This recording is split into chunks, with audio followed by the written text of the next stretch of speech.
Ahanba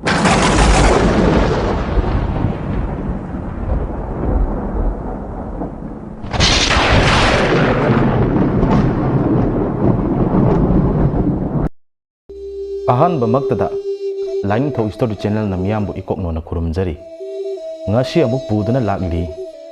China dugi cheitheng mari suba saru wari asida soikiba lankhiba yawraga su miyamna ngakpigani channel asibu nungsibiduna miyamna like comment subscribe share tawbiram asumna asum hawkhibana ahingi matam loikhiduna nongalagle Amaiba Brojen Jugin Amadi Rasiton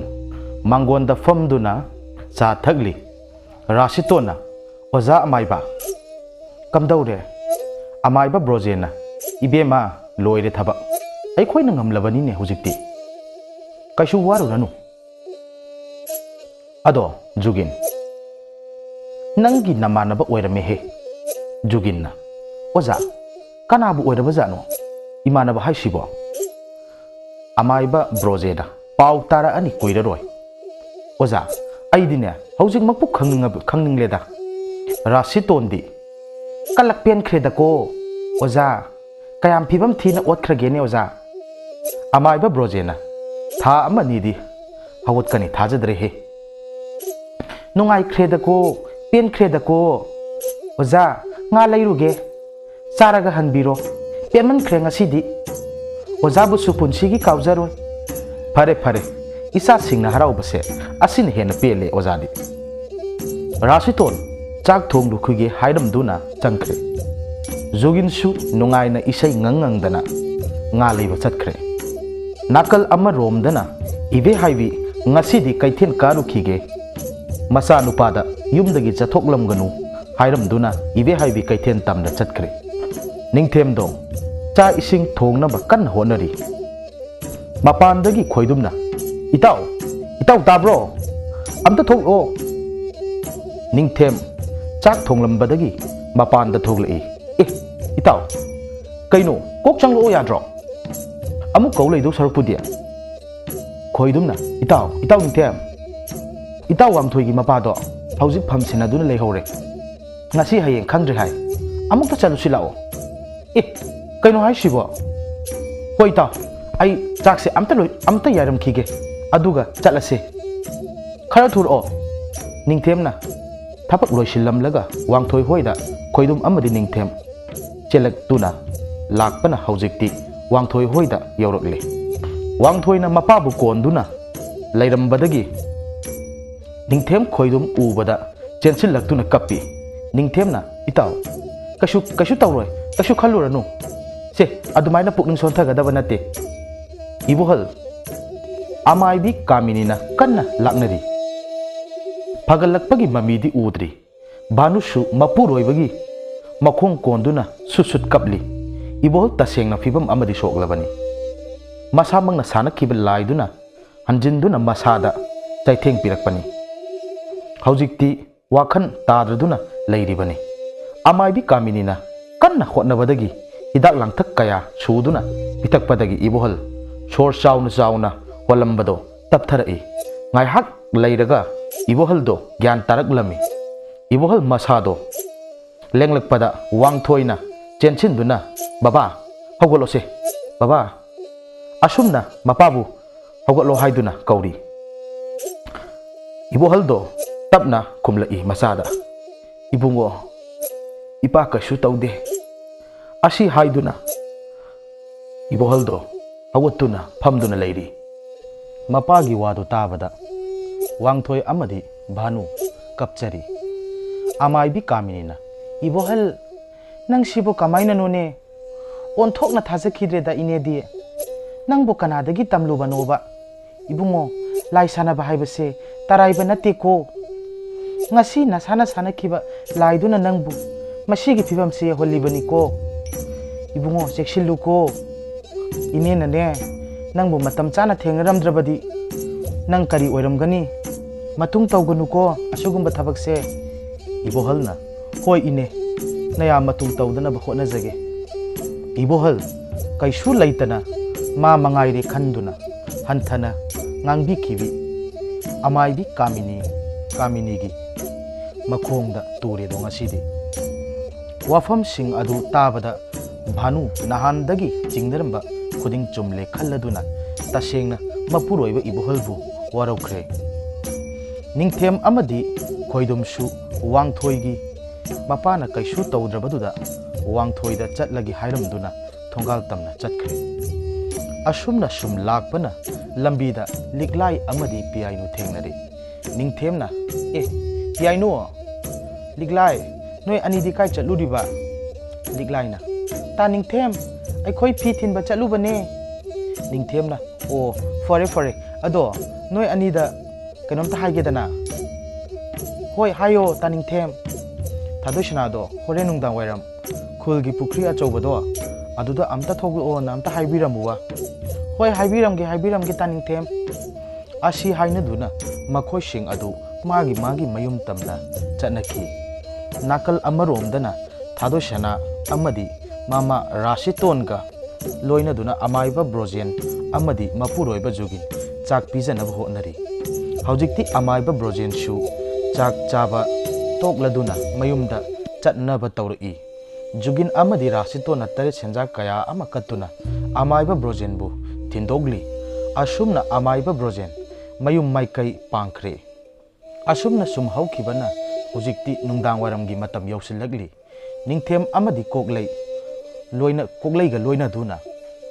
makhoigi khun thangnaba leiba pukri achauba dugi manakta thadosana lakpa ngairi thadosana su piainu ga loina duna ningthem hoina leiba maikai adomda lakli piainu na ta ningthem kayam kuirage lakpa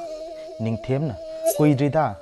ngaihak pudi oire noibo ngasi kari mathel charke piainu na ta ningthem aidi kobi sak chare ado ita thadoi hoigi di nga charakpani ningthemna o nga ga se chabada akhoi su khra ningsingbira adi fadawa kokleina ware da nayumdaga iman amta pijadrabo ibo nangbo as itaw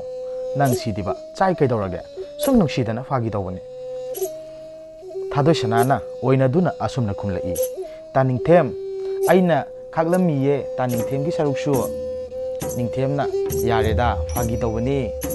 thadosana na ngamsungam maroi akhoi da laaga chaba aduna aisu nungsidana fagi dawani asi haina duna makhoi mari makto nokminari piainu na ta koklei asomda pukri mapal se fajadra yenglusi lao asi haina duna wa khanglabi piainu na koklei bu puthokre ningthem amadi thadosana asum thamduna nungaiba wari kaya sanarami ningthemna thadosana na nanga aigadi yamna khenai nangdi ina kara khunba imungi machani aidi lairoba imungda pokpo machani ngasidi nangi thamoigi oiba asengba ama khangba pami ai thadosana na ta ningthem aina nangbu nungsibase mikup khara tangi nati punsigi oina nangi nanakta leiragi khanduna nungsikhibani aigi nungsibasidi hongadaba leitre mapoksimagi fare nangna thajanaba ai kaido haibano ningthemna ngasidi khoyum lai pallaga ibani wasaknarase madu oiradi aigi thamoidasu jingnaba leiraroi asumna makhoi anido iudo thangjing palladuna makhoi ani nungsi wasaknare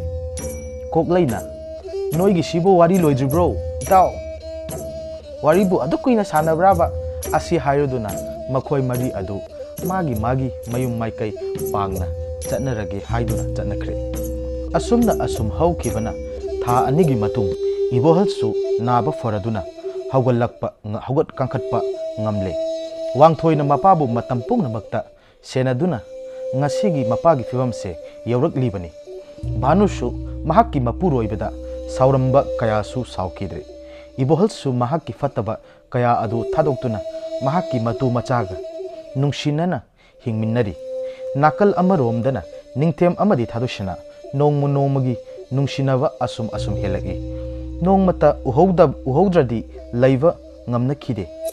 asigumlaba makhoi anigi matau asida rasiton di sukpam pamlamde rasiton jugin wa tanari Rasitona mapa isase hantak honglakliba matause ibani sum yengduna laikhisi haibraba yam thuna isase luhongnaba tawsi nasasina lairaba imungduda lairaga isasina tungda wabado nangbu yengduna leiba ngamgadraba karino nangna tumina lairidubu nip mapa Jugin mama isase matomtani magi apambada aidi yetpadi pamde lairba lanthum lairba haibu kaino lanthum mayamse isagi ngaktane magi apambada leijasanu karigino nangna adu pukchel piglidi maga khangne hariba nupa masado mabuk mapau fai hai ing tapi nahan wai aikhoigi matengsu mana pangbidamidudi yam wajakhibani yam phaba angangni masida nangna pendri basi karino ne aibu haijau hairadine isa sinane apamba lambida chasasanu isana patanungda thokradi mama nang ai phatti hainuko ashi hairamduna jogin thongal lomda thokre mapuroiba jogin gi wadu tabada rasinton sauningbana masa nupi thadusnabu machinda sai saiduna imung lomda changkhre nakal amaromdana ibohalna magi nupi bhanuda asum nanglai taribra nangbo aina naduna lairubadagi imung sisu phibam ama chadre ayukki nungdangi saugri hangam da sabada isase saugri manam namlaba malida mama nga gado aibu ukhidaba koyedako haubanida aina ipan pharingai matam dadi nga dhani do saram liba haujikti nga di lairadana ngari phauba chaba phangdre bhanuna ho chara hendri se laiba yam pharabani masisu lau khara uhobagi mingonda hangdana chari bani do masiga lairamdrabadi chara su toina helamni wangthoina baba bunga chaning brane kari gi chaning oidoino ne laise matu haurabani baba maningi lokhongda nga yam leibane ai faruge ibohalna yaine nanga ngahan khaidi nga leiba mafam khanglaga nga amata phadriba wangthoina ngahan khaidi baba naduna leiraga kamaina chatoiba ngasidi ai chaluge itaw sing hauraga ibohalna fore chaluro nganna halauko madugi lokhongdo thaini yam haina bani ko cheksina chalu hoi baba ashi haiduna magi marup sing mathang hauduna makhoi punna lokhong tamna lawi asumna sum lakpana haujikti lokhong adugi uku mapal yaurakle ningthemna itaw sing ngasidi isase kainom itaw tawi khoidumna hera ibo nangidubo thadoi sanagi wakhalda ngawrokpa malida ningthemna kaidagino da itaw nangsimaba isase ihai hainingdaba dauna tawida itaw ai ngasidi nga phaba yawraroige mathakta adum leiramlage ko itaw noi saunu ko ai haise ai isase nungai mandadana tawbaneba kokleina hoi fare nang mathakta adum leiro akhoi nga phaba hawrage ngasidi nang hangahan khaiga yam manade itaw ningthem yaroidabadana ngasise nga yam olida wangthoina yare ko masilao asi haina duna makhoi ahum nga phaba panthingba horakle nakal amaromdana iwe haibi ma ngaihak pothari ngai mapambom kanna chonglakli ibe haibina kaino pambom kusong sidi ngahan khai ka manade da kari bu thoklaga ba laning thau ipai bungo leimren sidabi ima ibe ma ima isabu matam pumna makta tekta kaidana thambiyu ko mapukningda khurumjari asomdana makhoi isitlibado ising kanglakli nga mayamdo amuk toiba pring chongduna ningthembu laklo haibagi matagum tawrakli ningthem nga singdu ubada mahak paningbana kainom tawrakli mahakki mamita mama iwe haibina nga fariba oina urakli ningthemna machinda tapna ima aishu yauge nga fabado iwe haibina ibe haibigi saktam oina uhallibe lairembi aduna kumlai hoi ibungo lao lao pharo lao haibagi matagum momon nokli ningthem maphisat hongduna nga phabadu yausilai wangthoina o itaw nasangamde hairaga amukum laglabra mathakta adum layu yadro ningthemna yani ima ai kasu tawdi ai su nga phabado yauge khoidumna masibu ngawrabra ne kainune itaw wangthoidabu ima haina kaurisibo masidi haiduna masadu da set launa thai ningthem putakta gyan lai karino aina hauzik ngai hakki mamangda ukiba singdubo ai sibu ngawraba zatlane khoidumna o ngawdiye kuma abani na nga do sasat pharsi lao pung phana thenglam lani lai tin thokpa matamga oiram ladi ai khoi soiro she makhoi sing adu nok nok tuna nga sing adu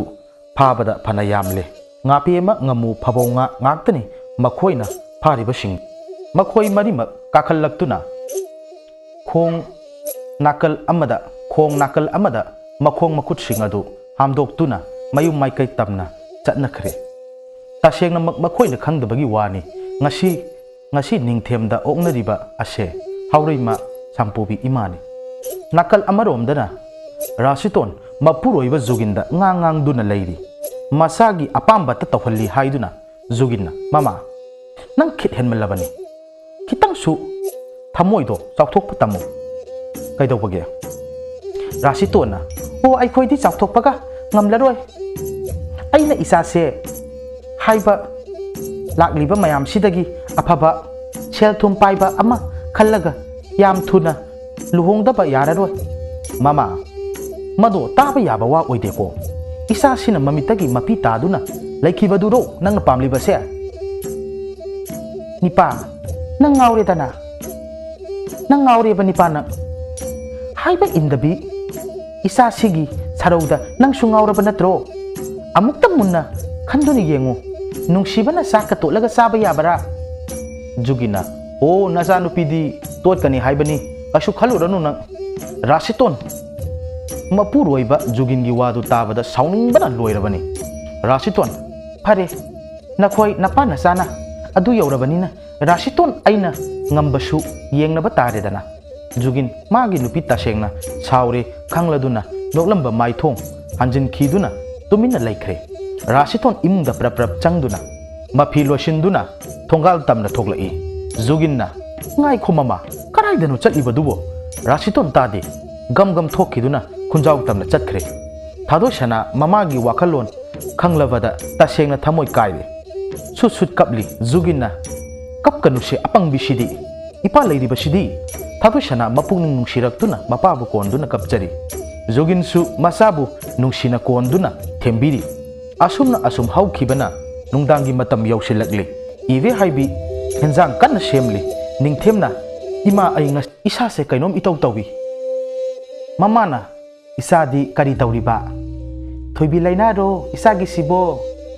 ningthemgi ngasigi thaudok khudimak ive haibidi khangbanate madu makna masabu laknaribani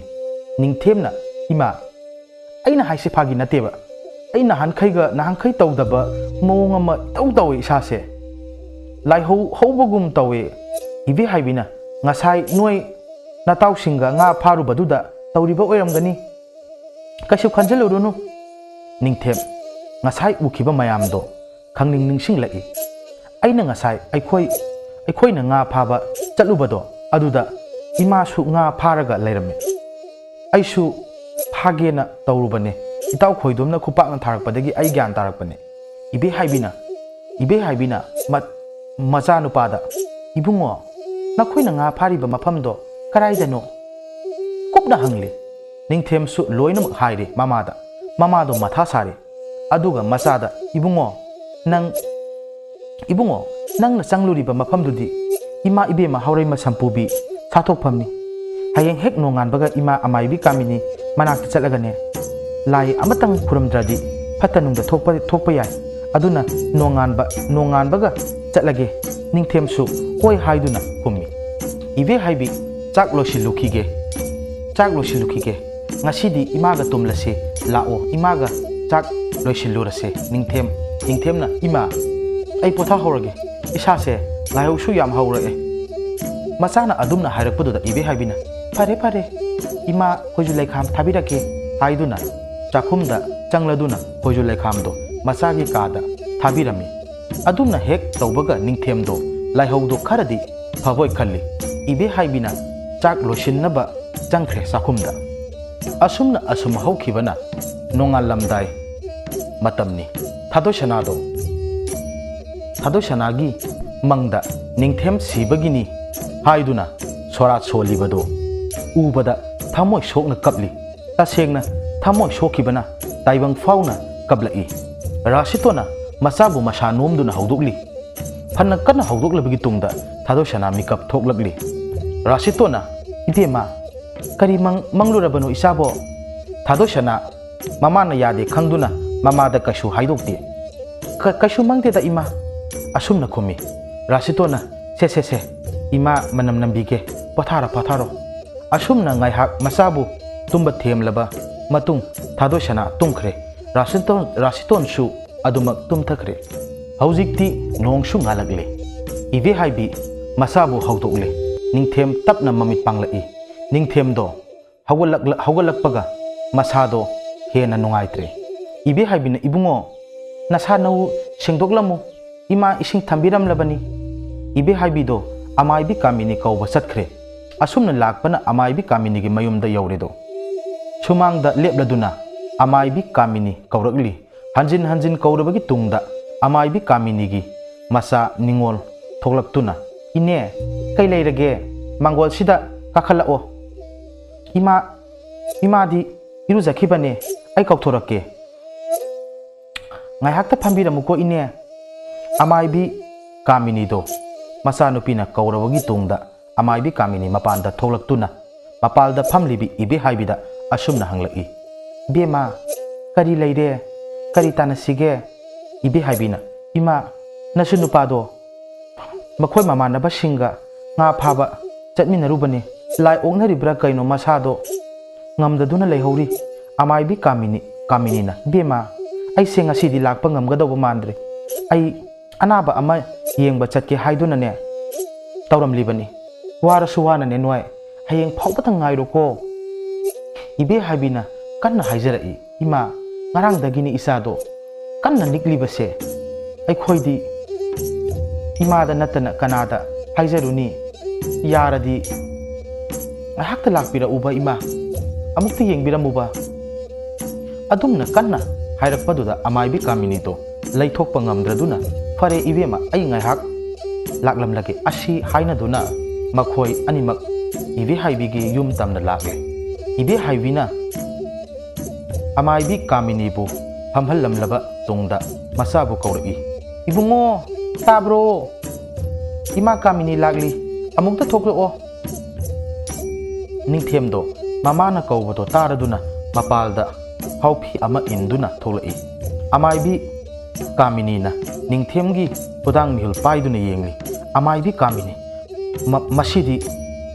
layokti noknaba yawredana haiduna athuba matamda lai khuramdrabadi afaba oiraroi ibe haibi hena pakalai amaibi kamini da kaptuna haijarai ima nasagi thawaitadi imana amukta kanbiramuba ima asi haiduna kapcharai amaibi kamini do nungai mandadana asumna hairi fare ai laitainaba yabra ngamra amukta yenge asi haina duna amaibi kamini laitainarabagi tungda awaba sakpham amaga loinana asumna hairi bema angangse khara lugadawri angangse nang cheksinna senau asi hairamlaga amaibi kamini do thokpa hawi ibe haibina ima dakina kita kachakhige ima amaibi kamini na yare ima su thengkhre asomda lai khuramgadaba su chatkadabani leihoro asi hairamduna thongalomda prap chatkhre ibe haibi su amaibi kamini gi ngasigi mawongdu ubada masado jingnaba kharadi faujari amaibi kamini do chatna asumna khali nungaiteda ibe haibise mahakki mathwai mangni khanjariba macha nupado kanba ngamlaroida ko asumna nungaitana solaga asumak chatkhre ningthemna ima ai isase yam ingsilagle wakhal sisu amumuk mangbagum tawragle ima ibe haibina kashu tawroye ima lairiba sidi isagi tasengna ibe haibi jingnarabani mathamoidadi puba ngamdrabani adubu masagi mamangdadi uthokte imane nangi ising asaba hajikta hangatlukige tasengna ningthem siga dawribra natraga hinga dawribra ishorgi nongdam tari